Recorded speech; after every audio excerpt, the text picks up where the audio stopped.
గురు సాక్షాత్ పరం బ్రహ్మ తస్మై శ్రీ గురవే నమః. అందరూ ఆయన్ని కలవాలనుకుంటారు సుందరమూర్తిని. ఇప్పుడు పొన్నగంటి కూర కలిపింది వాళ్ళిద్దరిని. వస్తే రమ్మనమను నా దగ్గరికి అన్నాడు. ఆ మర్నాడు వచ్చాడు సోమాసి నాయన. వస్తే ఆ ఆకుకూర పట్టుకొస్తే మిమ్మల్ని సుందరమూర్తి గారు రమ్మంటున్నారన్నారు. వెళ్ళాడు. ఎందుకు రోజు నా కోసం ఆకుకూర ఇన్ని నెలలుగా తీసుకొస్తున్నావు, నీకేం కోరిక ఉందని అడిగాడు. నాకు కోరిక ఉంది, ఏ కోరిక లేకుండా తేలేదు, కానీ ఎవ్వరూ లేకుండా ఒక్కరే కూర్చుంటే చెప్తానన్నాడు. ఆయనకి అర్థమైంది ఏదో పెద్దది అడుగుతాడని. నువ్వు ఏదో పెద్దది అడుగుతావేమో, నన్ను నీ చెయ్యగలిగింది అయితేనే చేస్తానన్నాడు. మీరు చేయగలిగింది కాకపోతే నేను అడగనన్నాడు. సరే అందరినీ పంపించి కూర్చోబెట్టాడు. ఏం కావాలన్నాడు. నేను రుద్రయాగం చేస్తాను, సోమయాగం చేసి రుద్రుణ్ణి పిలుస్తాను, శంకరుణ్ణి పిలిచినప్పుడు శివుడు హోమశాలలోకి వచ్చి కూర్చుని హవిస్సుచ్చుకోవాలి మీ దగ్గర కూర్చున్నట్టు. మీరు చెప్తే వస్తాడు, నేను చేస్తే రాడు. ఎందుకంటే నాకంత యోగ్యత లేదని నాకు తెలుసు. కానీ మీరు ఒక్కసారి అక్కడికి వెళ్ళి అలా హవిస్సు పుచ్చుకోండి అంటే తప్పకుండా వస్తాడు, మీ మాట కాదనలేడు. నాకు ఆ ఉపకారం చేయాలన్నాడు. ఈయన ఆలోచించాడు సుందరమూర్తి. ఆలోచించి అన్నాడు, సరే ఇన్నాళ్ళ నుంచి ఆకుకూర తెచ్చావు, తిన్నానది నా సప్తధాతువుల్లో కలిసిపోయింది. ఇప్పుడు నువ్వు అడిగిన ఉపకారం చెయ్యను అంటే బాగుండదు. కానీ ఒక్కటి, ఇద్దరి మధ్య ఒప్పందం, నేను శివుణ్ణి అడుగుతాను. శివుణ్ణి నేను బలవంతం చేయను. ఆయన వస్తానంటే వస్తాడు, నేను వెళ్ళలేనయా అంటే రాడు. బలవంతం చేసి తీసుకురానన్నాడు.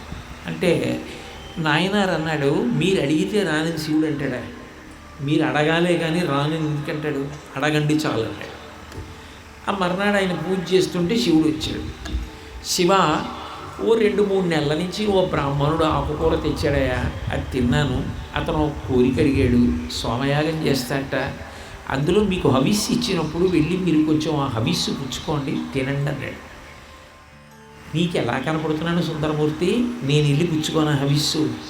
నీకంటే కనపడతాను కానీ అందరికీ కనపడతానా? అలాగా కనపడి పుచ్చుకుంటానా? అలా తింటానా? అగ్నిముఖంగా తీసుకుంటాను. కానీ అయినా నువ్వు చెప్పావు కాబట్టి కాదన్నా.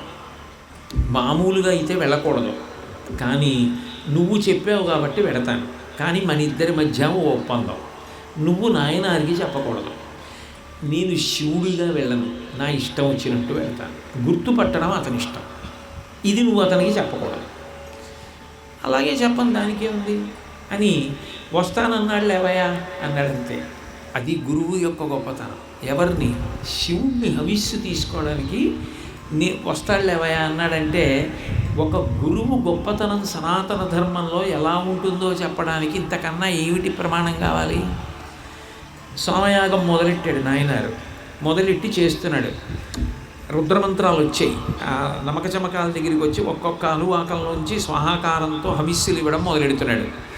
చుట్టూ కూర్చున్నటువంటి విద్వాంసులందరూ స్వాహాకారంతో మంత్రం చెప్తున్నారు. శివుడు పరమ భయంకరమైనటువంటి వేషం కట్టి 4 కుక్కల్ని వెంట పెట్టుకొని వస్తుంటే చుట్టూ ఆయనకి ఉపకారం చేసేటటువంటి వాళ్ళల్లా చూడ్డానికే భయం వేసేటటువంటి రూపాలతో ఒక గుంపుతో కలిసి ఆయన ఒక పెద్ద కొమ్ముబూర ఊదుకుంటూ హోమశాలలోకి వచ్చాడు. అక్కడ ఉన్న వాళ్ళందరూ అయ్యో అయ్యో ఇదెక్కడ ప్రారంభం, ఈమె ఏమిటి, ఈ జనం ఏమిటి, ఈ కుక్కలు ఏమిటి అని చెవులు మూసుకుని మంత్రం ఆపేసి బయటికి వెళ్ళిపోయాడు. ఈ నాయనారు మాత్రం నాకు తెలియదు అనుకుంటున్నావా? రుద్రాధ్యాయంలో నీ గురించి ఏమని చెప్పారు? నమచ్చోరాయ చ షష్ఫ్యాయ చ భైర్మ్యాయ చ శకత్యాయ చ ప్రవాహ్యాయ చ. నువ్వే నీటి మీద నురుగు, నువ్వే దొంగ, నువ్వే దొంగ, అన్ని రూపాల్లో నువ్వే ఉంటావు. ఈ రూపంలో వచ్చావు నన్ను పరిశీలిద్దామని. నువ్వు శివుడవు, ఇదిగో హవిస్సు పుచ్చుకోని మంత్రం చెప్పి స్వాహాకారంతో హవిస్సు చేతిలో పెట్టాడు.